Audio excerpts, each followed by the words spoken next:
Assalamu alaikum. Урматтуу Кыргыз Республикасынын президенти Садыр Нуркожоевич. Ассаламу алейкум.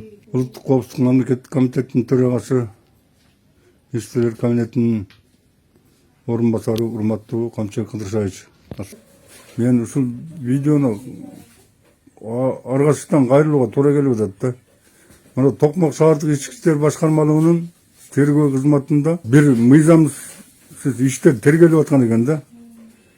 Эми ошол бир мыйзамсыз иштин аркасы менен, ошо милициялардын өзүн билемдигинен, тергөөчүлөрдүн өзүн билемдиги менен, бир үй бүлөнүн 4 мүчөсүнө кылмыш иши козголуп, экөө камалып, бирөө 3 айдан бери камакта экен, экинчи апасы 2 күн камалып чыгыптыр, азыр үй камагында экен, үчүнчүсү бир небересин камашыптыр, эч кандай тиешеси жок небересин.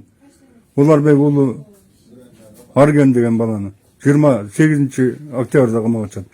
Эми азыр баягы дагы ошо 4-чү үй бүлө мүчөсү Жамангулова Мухаббат деген 73-жыл туулган аял психологический дапка жасап, ал боюнча Стамбулский протокол түзүлүп, пытка жасашкандыгы үчүн, психологический пытка жасаган үчүн тергөөчү Токмок шаардык ооруканасында жаткан экен, анан айылдан жакшы боло албай коюп, мурда күнү Бишкек шаарына келип которулуп жаткан экен. Анан мен ошол иштер боюнча көчө күнү барып, мурда күнү барып, 31-inde барып,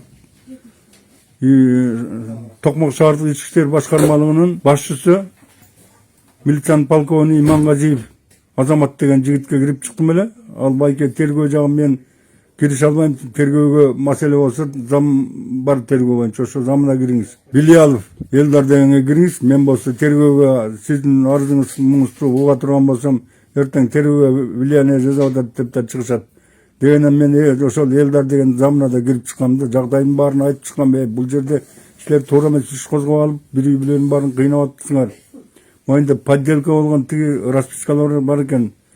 Аны тиги 25-жылдын июль айында жаздырып алышкан экен. Аны жанагы чектен чыккан алдамчы Токобаева Салтанат менен жана Кожалиева Мээрим дегендер тиги үй бүлө мүчөсү менен жакшы эмес экенин байкап, анан алдап соолоп, ар кандай ыкмага салып туруп, анан 19-жыл үчүн 2025-жылдын июль айында 700 000 сомго бир расписка чыгылган.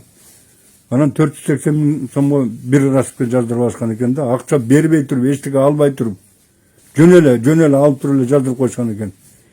Мен тиги анан ал боюнча перепискалар бар экен, тиги Токобаева Салтанат менен бу тиги Жамангулова Мухаббаттын ортосунда. Ал перепискалардын баарын арызга көрсөтүп, башкы прокуратурага, ички иштер министрлигине, жогорку сотко, УКМКга тиешелүү органдардын 5 жерге кетирдим эле да. Анан эми бүгүн ошол постановление бар экен. 2024-жылы 220 000 сом расписканы тиркеп, анан ошол жана Кожалиева дегенге арыз жаздырып, жана Токобаева арыз жаздырып, булардын үстүнө иш козгоп бергиле деп арыз жаздырган экен. Анда жана 700 000 сомдук расписка жок экен да, 480 000 расписка жок экен да. Ал ошондо постановлениеде ачык жазып атат, 220 000 сомдук расписканы көргөзүп жазып атат. Тем более ал 220 000 сомдук расписканы Токобаева өзү алып атат, ошол распискада көрсөтүлгөн 220 000 сом акчаны. Бул үй бүлө мүчөлөрү албаптыр да.